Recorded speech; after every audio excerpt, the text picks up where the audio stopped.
Hey there, everybody. Welcome back to the Gamerpreneur podcast. I'm your host, Dr. Bradford Carlton. Today, I have a very special guest with us. I have Tyler Rising. Hey there, Tyler. How's it going? Hey, how's it going, Bradford? It's a beautiful sunny day in Las Vegas. How about yourself? It's very sunny in Phoenix, Arizona. We're not too far apart. Not too bad. No, not at all. We're about to hit a big heat wave here, actually. That's the story of Arizona. We live in a heat wave. I'm a second generation native in Phoenix, Arizona. There's not too many of us around here because why stay? Okay. Literally. So, Tyler, why don't we begin by you just telling us a little bit about yourself? So I'm Tyler. I work for an IT reselling organization. I've been in the IT resales business for the last 5 years. We are a part of the authorized channel, which means I get the privilege of doing all of the paperwork between two different organizations. So if you're interested in like a Dell product, Dell has a particular set of paperwork that they require in order to transact business.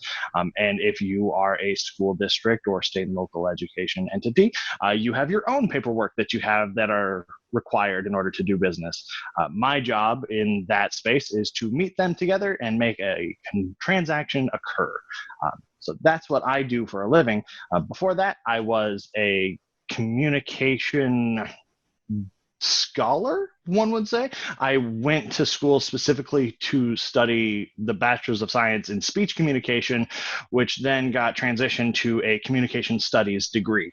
So I know a lot about philosophy and rhetoric that has aided me in business, but it's mostly an academic side of my persona. Before then, I played video games and loved performing and performance arts. So I taught competitive speech and debate and performance arts as well. Beautiful. And we will get into all of that here in just a second. Before we do, though, I start every interview with a single question. I'm going to ask you just like I ask everybody else. So on a scale of 1 to 10, 10 being high, how weird are you, Tyler? I would say that I sit right around the 8 to 10 frame, depending upon what we're talking about. So I am obsessed with XMen. I have an uncanny, astonishing, and amazing acumen around that franchise, so to speak, not just starting from the 2000s, but dating back to 1963 when it first occurred with the first appearance of Magneto and Uncanny X-Men. So I'm a huge fan. In high school, I was the guy that was sporting the X-Men T-shirts and shorts and kind of getting picked on for being the nerd reading comic books in class because I thought there was much more poignant material inside of X-Men than there was in some of my other academic books. But isn't that the truth, though? So I'd say hey, science, biology. Yeah, right. We just want to talk about genetics. And then we have this whole completely subsect inside of the X-Men series of eugenics. And it's like, oh, okay, well, let's have all of these conversations that are inside of this comic book meant for fun, when really it was just a lot of really good thought experimentation. Sure. And I mean, politics abounds in X-Men. Oh, when you start off an entire group with a person who's Professor X in 1963, there might have been a character in real life like a Malcolm X that was very poignant. Then we had a very peace-loving individual, and then we had a very supremacist organization. Like there's a lot of politics inside of X-Men and edutainment, to say the least. All right. But this is the Gamerpreneur. We need to be focused on video gaming. Not comic books. Comic books is for the comicpreneur. Yeah, someone asked me to do that too. But since this is the Gamerpreneur, I need to know your gaming cred. When did you first start playing games? So I was a fan of playing the Super Mario World 3 at my next door neighbor's house when I was about 5 to 6 years old. So I was able to walk next door and be like, hey, let's go play games. And we would get to play Super Mario 3, and we'd play the game and I'd have the tail and stuff like that. And so I started getting introduced to gaming in a very young age. My dad saw how interested I was in video games, and he said, okay, if you want to get a video game and have your own video game system, you need to earn your own money. So at 5, 6 years old, I was crushing cans so that I could get myself enough aluminum so that I could change it in so that I could get some money so that I could pay for my Super Nintendo Entertainment System.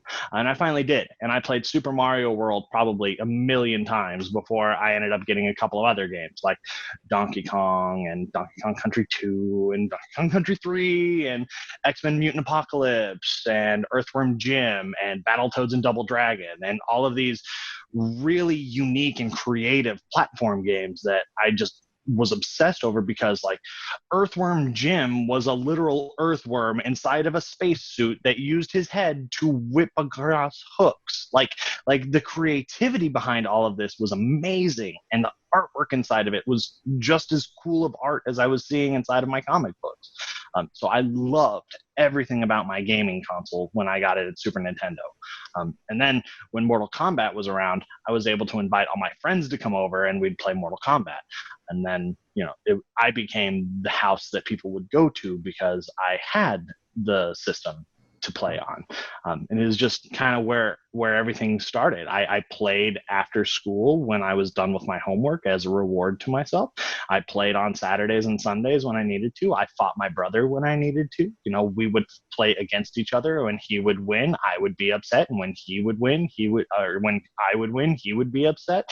And that brotherly rivalry that occurred very young because of video games just kind of happened naturally. Is just what we did as a house. Absolutely. I think we've talked before, and we did say we had a lot of the same background growing up. So I'm right there with you. How about this? What games are you currently playing, if any? So I play Overwatch. I don't play competitively. I mean, I play as competitively as I'm able to on an Xbox. I don't have a Battlefly account or that nature, but I like the desire to go. Let's go and push the payload. Let's get to the next round. The camaraderie that you get inside of a round, whether the people are talking or not, everyone's invested in the game trying to play it. So I think that's awesome. So I'm playing that, and I'm watching my Animal Crossing because she has found a very nice game to enjoy, and I don't know anything about Animal Crossing or any of its previous renditions. So I'm watching her play this, and I'm seeing so many cool things that it teaches just inside of it. Well, before we get into the beautiful art and how it's written well and all of this great stuff, the fact that you can actually learn how to exchange currency for stuff in a virtual environment. That currency is bells, but currency is called dollars in the United States, and it's called yen someplace else, and it's called something, the way that we define currency is all a matter of what parameters we put it in. And we're teaching people who are playing the game the buy and sell trade. It's just one of many things that are part of Animal Crossing. So I'm playing Overwatch, and I'm watching my wife play Animal Crossing. Beautiful. Now, you also learn rampant consumerism in Animal Crossing, though. So. Capitalism is what guides the world, right? So we have to find ways to understand how capitalism works. For example, when I go into a casino, I take my United States dollars and I convert it into casino money. It's the same kind of thing. It's just how we're using it and what we're using those tokens or what we're using the currency for. And capitalism gives us the wonderful opportunity to explore all of those things. All right. Now, desert island scenario. You get one video game for the rest of eternity. What game is it? Are there other people, like if I play Overwatch, will I be able to play with other people? Sure, yeah, the internet. Oh, okay. Then Overwatch. I could play that for hours on end, just with the same character, or maybe mixing it up. Like there's so much inside of it. And then not only that, since it's updating all the time, there's new stuff that will come out eventually, right? Overwatch 2 is coming out soon. Wow, I heard that there were rumors that they're thinking about having that as free play. So I'm hoping. Whether or not that happens or not is up in the air, but I'm excited to say the least. Wonderful. Okay, I got your background. That's fantastic. Let's get back to the preneur part. Can you give me your professional background? How did you get into sales? So Sales is something that I kind of knew that I'd end up having as like something in my back pocket because I spent years in theater. I did a lot of improv, so a lot of relationship building in a 5-minute scene, so to speak. A lot of stuff that I do deals with talking off the cuff and kind of taking creative ideas and solutions and putting them together. So I knew that my background in theater has given me the opportunity to engage sales that way. So when I left college, I did not finish my graduate degree. I decided that I didn't want to be a teacher. Teaching was going to only allow me to impact X amount of lives, and there are more lives that I can impact outside of the academic system. So I started grinding, so to speak, and to use gaming terms, in my personal life, trying to figure out sales as a whole. So I did a lot of retail sales. I worked for an adult store for a little bit. After that, I worked for a furniture store where I was able to just sell higher end materials, have a better understanding of the engagement process of how to engage people on a much larger transaction, 1,000 to 5,000 type transactions. I moved over and selling mattresses where I had to transition the when people buy with emotion because they love it. And then they support that love with logic. So in sales, what you have to do is you have to find the emotion that you're trying to adhere to, and then you sell to that emotion, and then you support that emotion with the logic behind it. So I transitioned from selling, bedroom sets and furniture equipment to selling mattresses inside of the same store, because instead of the emotion being, oh my goodness, I love that couch, it has to be, I need to get a good night's sleep. So we had to transition the emotion to comfort and sell the logic for why it's comfortable to you. And every person's unique and every person has their own way of doing things. So when I sold mattresses, I learned how to sell to an emotion and support it with logic. I got tired of listening to retail music is really what happened. After so many years of listening to the same songs over and over again, listening to the same holiday music over and over again, your brain melts. I had a friend from college who said, Tyler, we need to get you out of retail. Come over to this company. He worked for a $5 billion company at the time that sold essentially all of the IT equipment in the world, all software and different things of that nature that you could consider. This company had access to and sold. They needed a frontline rep so that they could cold call school districts and state and local entities to figure out what their budget was and how to sell equipment to them.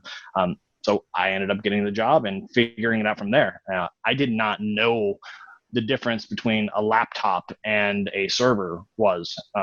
And after drinking from the fire hose, you start to learn a lot more. So my college background in learning a lot of that philosophy and that rhetoric stuff came in handy because I had this capacity in my brain that I could fill up with all of this new technology information. And I've kind of just taken from that and run with it as quickly as I could. Okay, on that note, so you are currently selling technology into the K through 12 space, but you do it differently than anybody else I know who does it. Can you explain that a little bit? Yeah. So kind of like back a little bit ago when I said that I left the education field because I was only able to impact X amount of people. If you think about it, if you teach a class, you are impacting the 30 people that are inside of that class for a semester. You teach for a year, you impact 60 people because you're able to teach 60 people in a year. Let's just put it that way. So I work for 10 years, 60 people in 10 years, that's 600 people. So I'm only able to influence 600 people in a 10-year time frame. What I found is that in adjusting to a sales practice, my job is to acquire accounts and to help people understand the technology world. So the more accounts that I have, the more opportunities for influence. And those accounts are based upon schools. So when you look at a school houses much more than 30 students at a time. It houses anywhere from, 10 in some cases, to thousands and hundreds of thousands in some cases. So my process went from I'm going to impact X amount of students to I'm going to impact X amount of school districts. So by focusing on the schools, I provide them the technology that they need to engage in either one-to-one initiatives, remote learning, distance learning, whatever the devices and products that the district requires in order to run businesses or in order to run their business for students, I have access to. So when I look at how to impact the world, I can impact students by understanding technology. And when students understand technology, it's a lot easier to, I don't know, conduct a Zoom call, get absolutely. get online and talk with people. It's just a really cool thing. When we spoke, you specifically told me that your focus, the impact that you want to make, is by teaching them through gaming, or getting them to understand more through gaming. Can you talk about that, please? So my company has access to all of these different things: switches, laptops, desktops, notebooks, server, storage, infrastructure, that kind of thing. My goal is to parse a lot of that back and help people understand the value of gaming, not just PC gaming, console gaming, but all sorts of other things. I had access to those products inside of the muck and the mire of all of the things that we have access to. So the goal is to help the educators see the value in gaming as a learning tool in the classroom and after school as a competitive sport. Now, can you talk about how is that helpful? How does gaming help a student at all? So gaming is super helpful. First, have you ever done something and failed and not been upset and tried it again and then tried it again and then tried it again and again and again until you were successful? Yes. Okay. Yes. Perfect. Now, is it in game or outside of game? In both, and I credit outside of game to being in game. So. Exactly. So a lot of the things that we do in game are things that we want to see as respectable people, like perseverance, adaptability, trying to push forward to the next one. So when I get into a round of Overwatch, I start the round and we're all working together to push forward. If we fail, or if we are eliminated from the match, then we've failed and we need to try again. So you get up and you try again. It's just a matter of that perseverance. So that's one thing. The second thing that I think is really important about gaming is that it teaches you how to engage differently. So you can have a single platform game, and that platform game is running on an algorithm, and that algorithm is set up to be difficult depending upon the level that you're on. So by understanding that algorithm, you're able to pick up patterns. If you're able to pick up patterns, you can see patterns in other places. It's understanding and recognizing the habits and the tools that we're getting from playing the game and then applying them differently. The last thing that I think is super important right now is that there's a lot of elements out there that are involving coding in gameplay. Minecraft Education Edition, there's Mario World Builder or World Maker that's out there that deals with levels of code. And these games that are designed for us to have fun and play with, just like when you and I were playing Number Munchers in school, it's teaching us prime numbers and how to figure out which one's prime and which one's even, which one's odd, and that kind of thing. The games are teaching the students the language, the baseline language of coding, so then they can apply it in other areas stronger if they want. So there's just so many different things that can come, and those are just 3 things off the top of my head. Beyond that, if you're in competitive gaming, you're learning soft skills like how to engage in a conversation without seeing someone, how to engage in a conference call in round. Because you have 5 people, you're all pursuing the same goal, which is to move your objective or to capture a point or to clear a room or what have you. And you have to coordinate with your other members of your team offline or online in the same round without stamping over each other and making it sound terrible. So there's a soft skill there. And not only that, have you ever been knocked out of a queue in a game? How quickly you get back into the queue? Well, that's kind of like what happens on a conference call if you end up getting knocked out of a conference call. Well, you got to get back into the queue. Well, I don't know how to do that. How am I going to do that?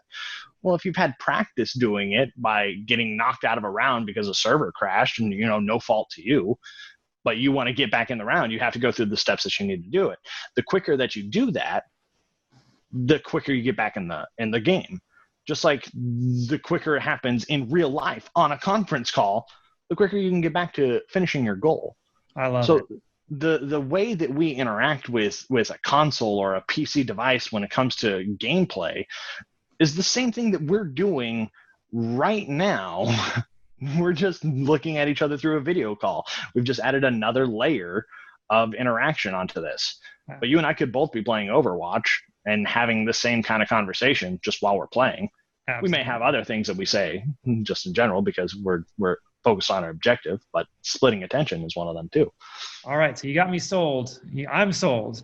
Now, how difficult is it to get the educators and the school systems on board though? Like, come on, they're video games. Aren't video games bad for you? Well, and that's the biggest thing. It's the misperceptions of gaming as a whole. My biggest issues right now are not like,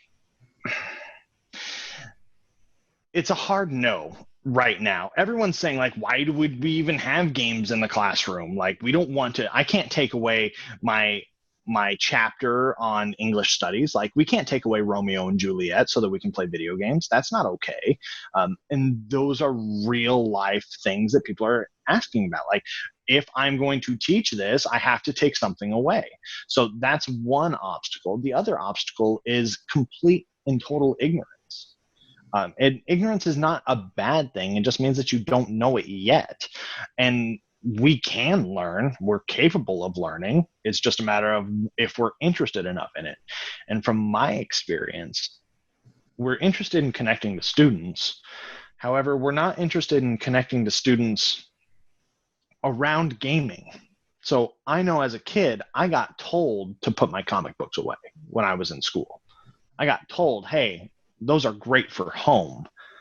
I know that I didn't play video games at school because I didn't have the opportunity to. And I didn't go into the library and play a video game on there because I didn't want to cause any ruffles in school in general. I was one of those quiet kids that didn't want to cause problems. Listen to authority, do what you're told. That's what I was told and that's what I did.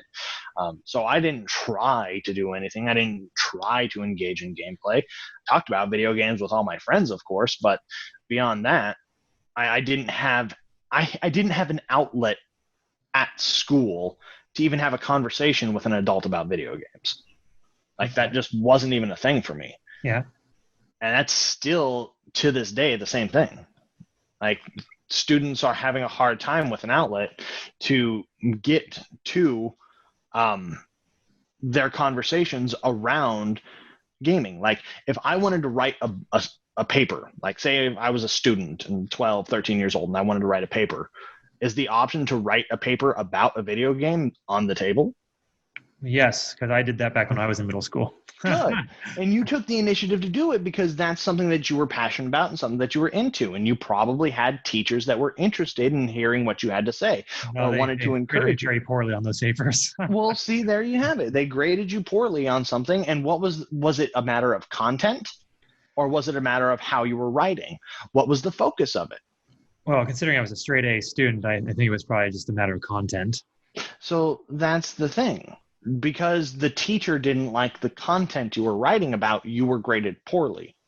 Mm-hmm. That's right. But the work that you put into it, the effort, energy, and understanding that you got around it, the acumen that you gained from it, all of that is cast aside and seen as less than in comparison to how to make a peanut butter sandwich. Mm-hmm. That's right. So okay, what's the solution for it? So my solution is encouraging the conversation.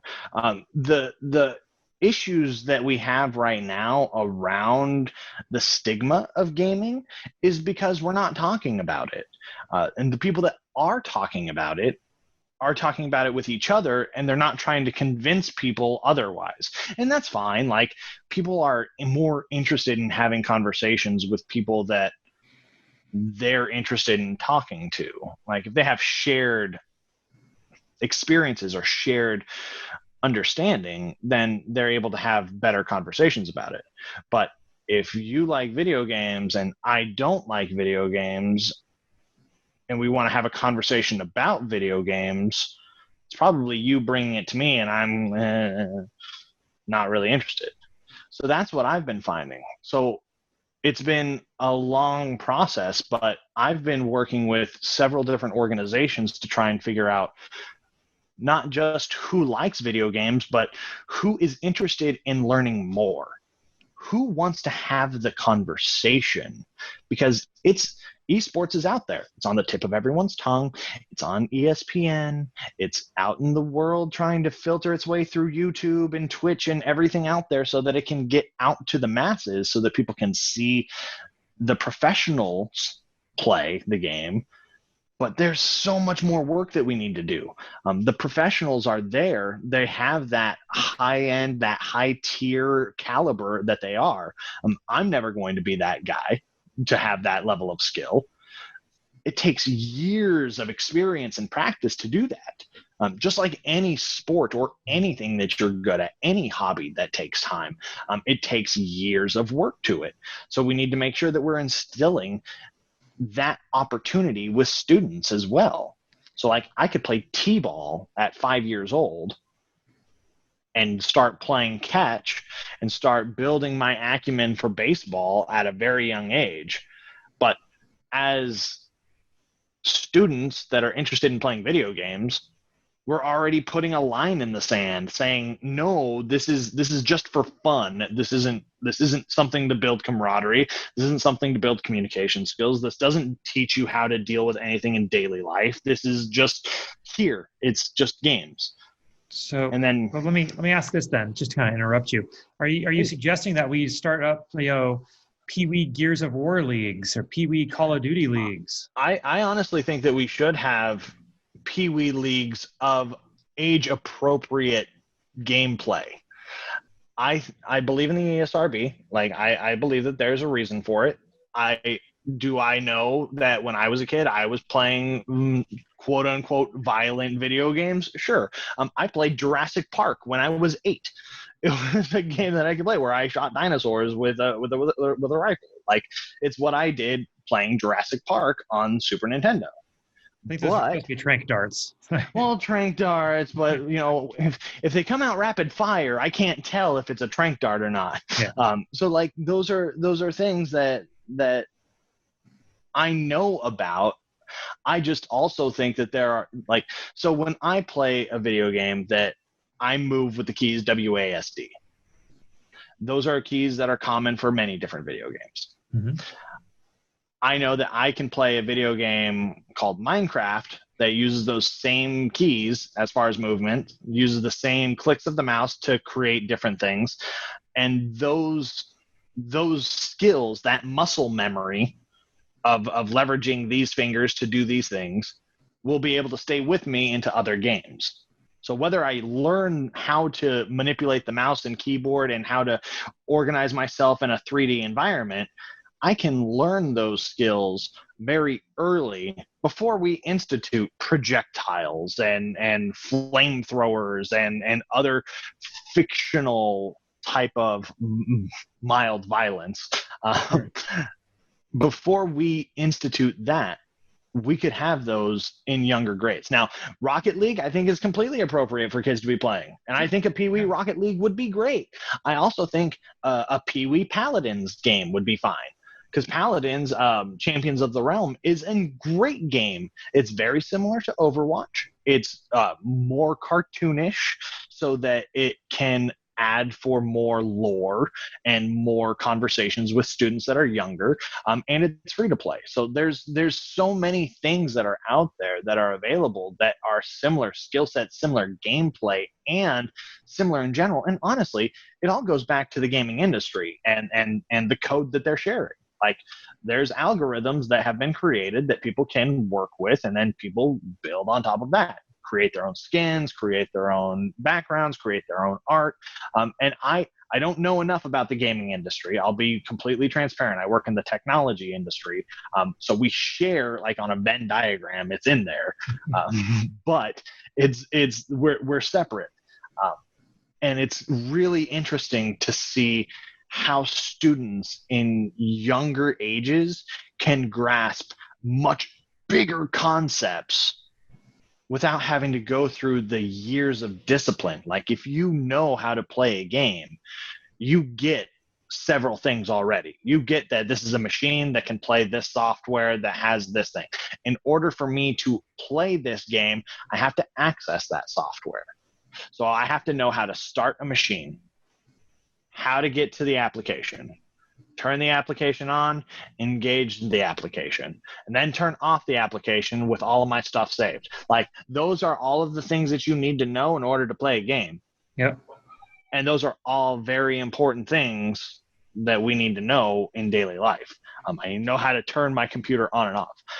Then we can add on the troubleshooting afterwards. So troubleshooting is huge. Like how many times, my biggest issue was when I transitioned to my new company, I had overheard another person who was very frustrated with the situation, all of the tools that we have available to us, but they had a rough time with trying to start the meeting.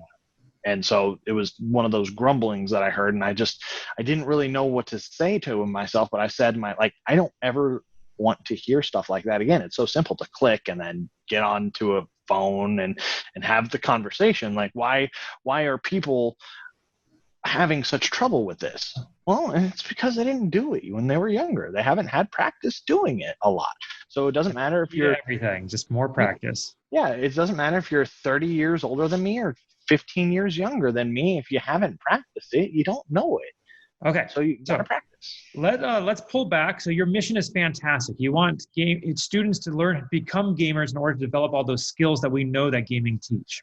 Yes. But I want to talk about you and what you're currently doing right now, because I want my audience to understand that they don't have to have a life in gaming, quote gaming. They don't have to be a streamer. They don't have to be a game developer. They can still be a gamer and enjoy some other lifestyle. You specifically, you're a salesperson. What kinds of skills do you need in order to be a good salesperson? So in order to be a good salesperson, it's really difficult to have that conversation because defining good is a matter of a subjective opinion. A good salesperson by a company standard is someone that can put out as much money or collect as much money or provide the revenue or insert dollar amounts, whatever. So from a company standpoint, that's dependent on whatever key performance indicators or KPIs that they're looking for. For me, to be an ethical salesperson is a matter of providing as many insights as I can to my customer, client, guest, engagement person, etc., with the information that is needed to make the best decision. Okay, I gotta stop you for a second. Why are those two in your mind mutually exclusive? Why is making money and being an ethical salesperson different? So they are not, and I shouldn't have separated them that way. There is a stigma in place on what a salesperson is. That's where I take from that. Very much so when you watch movies, when you watch television, when you hear the term sales or salesperson, there is something that happens in the brain. There's something that you think, there's something that you know. It's your own unique biases. You could have had such a great and wonderful experience with the salesperson at the car lot the other day, and that person breaks the mold of every other salesperson, and good on that person. However, we are very much aware and apprised of the stigma that's in place of what the salesperson is. I know that I am a salesperson. That is my job. That is my title. I'm a senior account executive, which just means I know how to do this a little bit better. And it's fortunate and unfortunate because people that are in sales are branded as people that are just trying to get money or just trying to make money or just trying to sell something. And I think a lot of them actually are exactly in that place, and that's why a good number of them fail. So when you look at what sales really is, I had a sales manager that I hated, and he said it the best. He said that sales is the only transaction where both parties are happy. And it's because the person, the customer, client, consumer, etc., has a need. And that need is fulfilled through the transaction of the salesperson. A salesperson can make that transaction very difficult, very simple, very chaotic, or very smooth. It's just a matter of how that engagement occurs. So if you want something and I have something to give it to you, and I have something to give to you, we can make that transaction happen. But if I don't know what to provide you based upon your need, then I'm not a good salesperson because I don't know what to provide you. So in the grand scheme of things, you have to provide and arm the customer or guest, etc., with the appropriate information that they need in order to make the best decision for them. Okay, and that goes back to your logic versus emotion. Mm-hmm. It's very much like if you come to me as a mattress salesperson and you tell me like, oh, I need a mattress and I'm going to rest on it and I will sleep. I'm responsible for how well you sleep on that mattress. Like whether or not that's true, how you sleep for the next however long you have that mattress is on the salesperson. So if I start off with like the best-selling mattress is right here, and then you put them on it and say we're done, go home and sleep on it, and you are unsatisfied with it, is that a good transaction? Is that a good sale? No, because you feel like you got sold. Yeah, you got sold because this is the best selling. It's the best one. We got all the things. Here's the bells and whistles.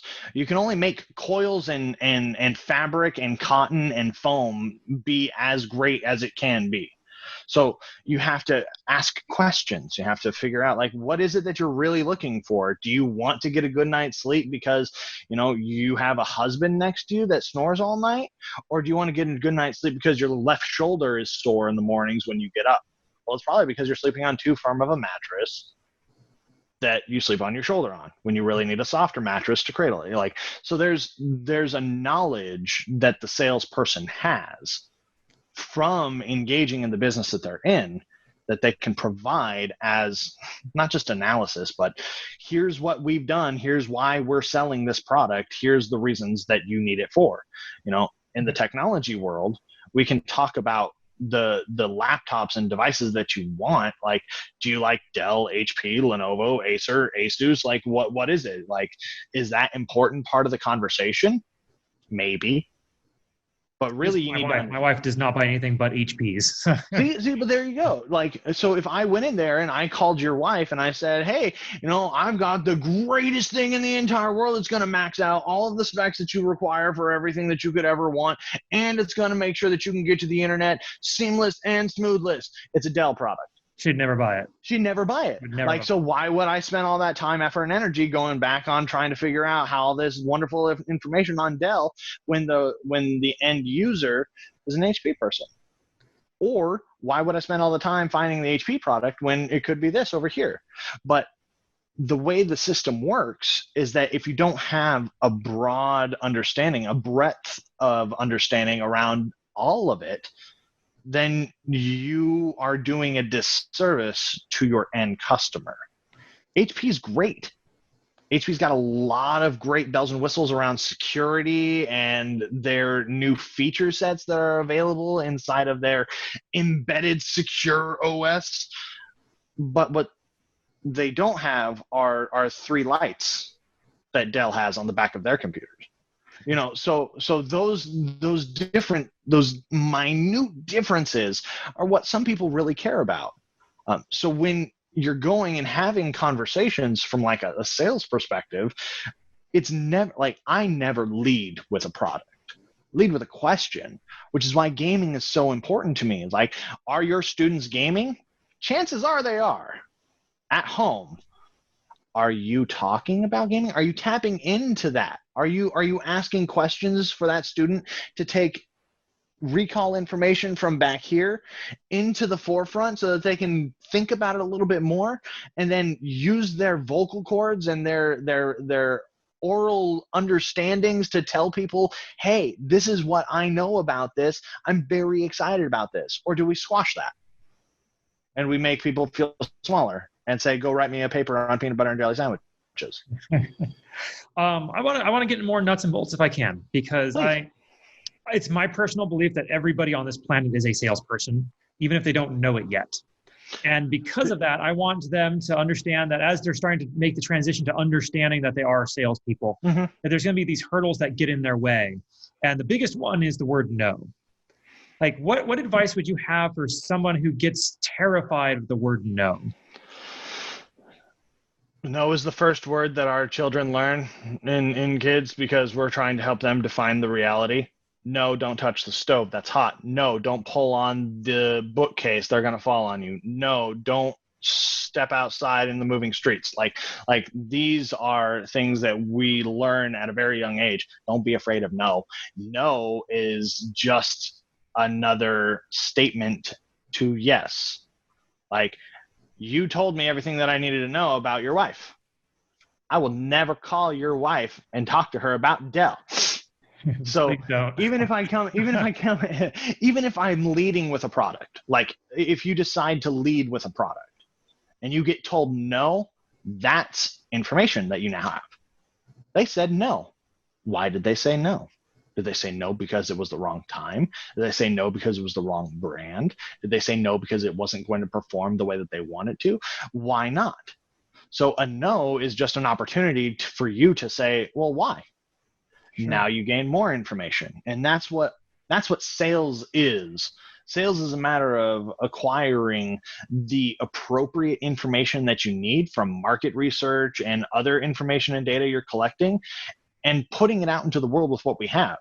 So my market research of the education space was that there's a lot of hullabaloo around gaming and gaming in the classroom. There's several organizations that are trying to sell gaming as a sport to schools: the High School Esports League, Play Versus, and the All-Star Esports League, and like the Collegiate Star League, and NACE are in the higher education areas, but we're not focusing enough on the K-12 groups. And we can go in and tell them and lead with the product and say, hey, here's an after-school program that's available for your students. It's going to cost you just a little bit of money to get things up and started, but your kids are going to be able to connect to other students. They're going to engage in technology skills. They're going to have better understanding of each other through gameplay. That's enticing, more so than, hey, do you want your students to play video games? Because that's a non-starter. So we're talking benefits over features. Yeah, and like we can sit here and talk about features all day long, but like, you know, having 3 HDMI ports on my monitor is less beneficial than the fact that this monitor has enough frames per second to be able to play Overwatch without causing problems. That's more advantageous for a gamer. But like when it comes to a school has to fit in all of their different resources together. Like, my budget is this. I can only afford this. I have this much of a student count. I need to make sure that these people have access. I need to have all of this condensed down into the small budget that I've been allocated based upon the federal spend that we have, and then what we have allocated from grant monies and all these other pieces of the puzzle. And that stuff is what is interesting to me. So that if I can help an organization save money on purchasing the products that they were already going to purchase, they can allocate those funds towards everything else that they want to, or anything else that they want to.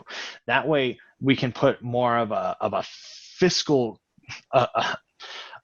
conservatism on the spending that goes on with the dollars that are allocated, and we can get much better student outcomes because students are interested in it. Like, if someone would have talked to me about XMen when I was in high school and said, Tyler, you know what would be really cool is that if you were to write a subject about, you know, the comparisons of Magneto and Professor X versus Martin Luther King and and Malcolm X. If someone offered that as like, I knew that, I read it, I've done so much research on it just because I've lived that experience of reading all of those issues around those story arcs. But that's not a conversation that I was willing to bring to my conversation. Sure. I didn't feel that would be received well. I thought I would get marked poorly on those grades. So I didn't do it. And I didn't do it in college either, because I felt that no matter how much I was able to present as far as the value that I was seeing inside of this, that it wouldn't be viewed as viable because it's not literature. Like, we didn't read of mice and men. Like, you're not providing me an analysis on Moby Dick. Like, right. No, instead we read Death of a Salesman. Yeah, right. Willie Lowman. I got one more kind of sales related question, because you have a very niche market. Mm-hmm. Like, it's not too hard for you to figure out who you're selling to. Right. But for other people, it may be a little more difficult. What advice would you have on to be able to find your potential customers? How do you go and find those people who might be interested in the thing that you have to sell? So, and that's one of the hardest things too. Like, I work on the public sector space for several reasons. One of those reasons is that all of the public entities in the world, the information's public, and I have the internet. I can use public information to search the internet. So that's one reason why I work in public sector. So I know how to manipulate the keyboards and the search engines that are out there to find the information that I need. If you're outside of the SLED space and the federal space, where you know that what you're kind of targeting, go with what you're interested in. I have several people that I know that when they prospect, they'll prospect lawyers because they had a really good relationship with their uncle that was a lawyer. So they had a couple of other pieces of understanding that they could bring to the conversation and say, oh, hey, so did you know about this new compliance issue that just came out because of this statute over here? And I don't know lawyers, and that's not my thing. Like, I could go and talk to roofers. I could talk to construction people because my dad was a roofer, and I can kind of figure out my way through that conversation before I landed on the technology part. Mm-hmm. But the whole goal of sales is finding your target, who it is that you want to target.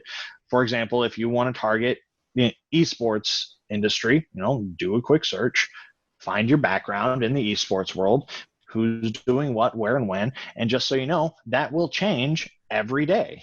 Mm-hmm. Something new will come up. Something different will happen. Someone else is going to spring up and be the newest and greatest thing. FaZe Clan is going to do something else over here. And there's going to be Team Liquid that does something over here. And there's going to be so many different things that go off that you need to stick with what you want.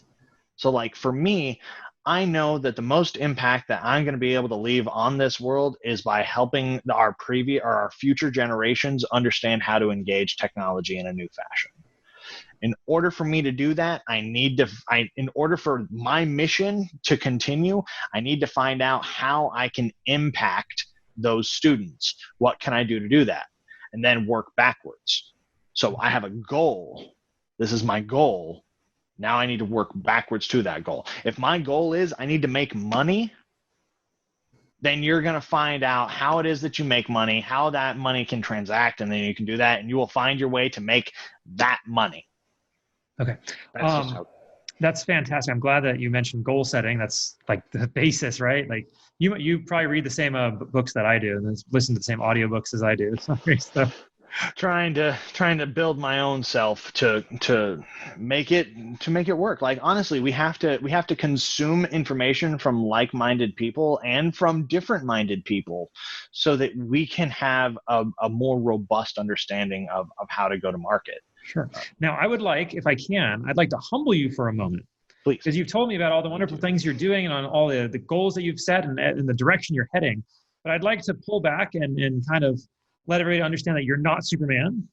And I want to know, is there something that you've failed at in life?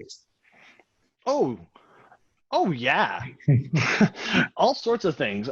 Besides personal relationships aside, the failure is literally what I do every day. Failure is failure is how you learn. You ask me about no and people that are afraid of no. It's the same people that are afraid of failure. Failure is we're going to try something. We're going to try something new. We're going to see if it works. And if it doesn't, then we failed. And we get to learn from that. So my first failure inside of the esports education industry, I had a couple of clients that were playing with esports in the classroom a couple of years back. Mm-hmm.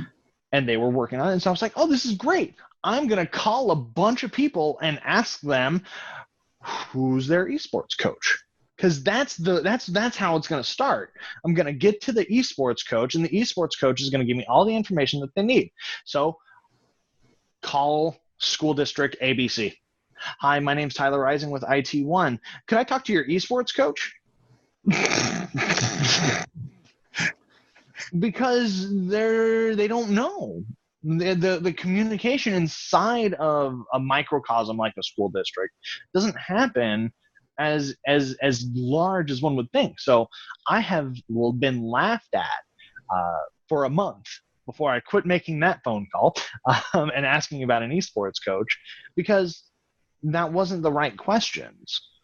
And that wasn't going to find me to the right direction. So I failed asking for the esports coach, but I learned and succeeded in trying something different. So then I went to another organization and I talked to them. I said, do you guys have, do you guys know about esports? Oh, we've heard about it. We have a couple of schools that are in around that are working with it, but we don't know anything. We don't know about it. It's like, well, just so you know, I work with Microsoft Store and a couple of other bigger organizations that deal with esports. I'm happy to provide you information.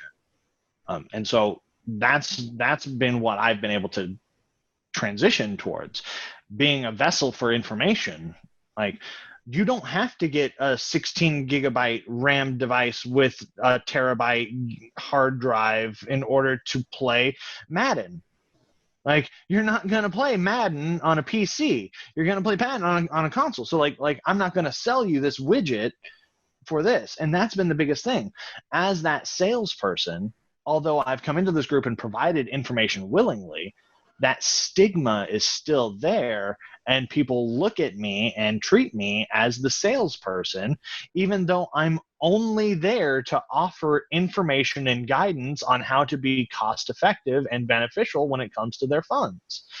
You don't have to buy a big machine in order to play a game. You can buy a cheap machine and play a game and get all of the benefits and skills that are available to us for the big name games. Like, Lenovo Legion is the name brand for Apex Legends. That's fantastic, because Lenovo's putting all of their money towards a video game and saying, like, look, we're going to legitimize this and give it a bunch of money and give it a bunch of credibility and give it a bunch of credit. And that's awesome for Lenovo and for Apex Legends and for everyone who plays it. But the teachers that don't know about it, the gamers that are unsure if it's a decent rig or anything like that, that's not really all that important.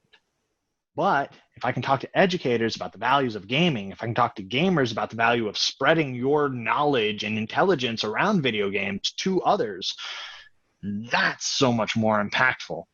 This will yield money eventually. Absolutely. I feel a little bad for you. You got the double stigma, the gamer and salesperson. Yeah, I know, right? Like, I play video games. Nobody wants to listen to that guy. And I'm trying to help you. I'm trying to give you the most information so you make the best purchasing decision. Oh, this guy's a sales guy, So, like, you got to figure out a fine balance. And there is I have yet to find the answer that says, yes, Tyler, this is how you walk that narrow ridge. This is how you are gamer and salesperson appropriately. I found the way to do it. Still not being received as well. Hey, it's just a matter of time. Yeah. All right, Tyler, this has been a fantastic interview. Thank you so much for your time, all of your advice. How do people find you? How do they get in touch with you if they have other questions? Honestly, go to LinkedIn. That's where all of the information that I put out, I post daily, mostly. I have a weekly blog that I've been writing. Tuesdays, Tech Talks with Tyler has a lot of T alliteration because T is timely, right? But anyways, find me on LinkedIn. You can go to it1.com and you can browse around there to find any of the wonderful products and services that we work with. The education page is all me and my team that we work with.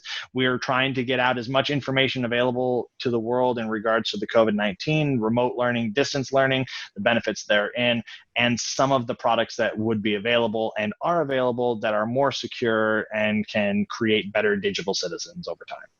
Fantastic. Okay. Now, is there anything else you want to cover or anything I didn't ask you think we still need to talk about?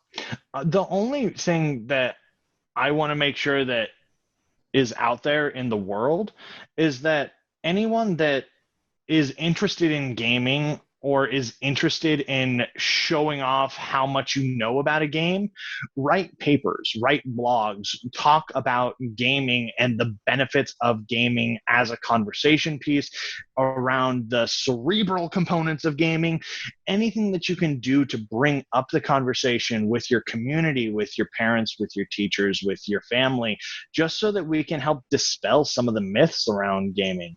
Gaming is so much more than just sitting down and playing with a keyboard and mouse or with a controller. It's connection. It syncs us together. It gives us a new way of looking at things, and it also embodies fiction. And through fiction, we can get new understandings for reality. So please talk about gaming in the classroom as a learning tool, and then talk about it after school as a competitive sport. Those are the biggest things that we need to do right now in order to continue pushing esports into the limelight and keeping it around for a lot longer. Absolutely. Oh, that's so wonderful. All right, Tyler Rising, thank you so much for coming on with us today. Hey, no problem. Thank you so much for having me here on the Gamerpreneur. I really appreciate it. Of course. All right. Well, please check this out. Go back, rewatch this if you have to. He gives a ton of sales advice. Like, it's so wonderful. I love talking to sales guys. But on that note, I'm going to say, don't be just a gamer, be a gamerpreneur. Hey, if you like this podcast, I'd love to invite you to check out a little bit more about me, Dr. Bradford Carlton, Gamerpreneur.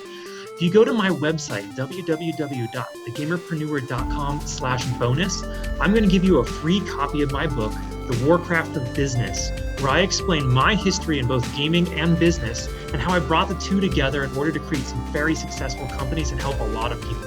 And all you got to do is pay for shipping and processing, and I'll send you this book. I absolutely know you're going to love it. All right, you all take it easy.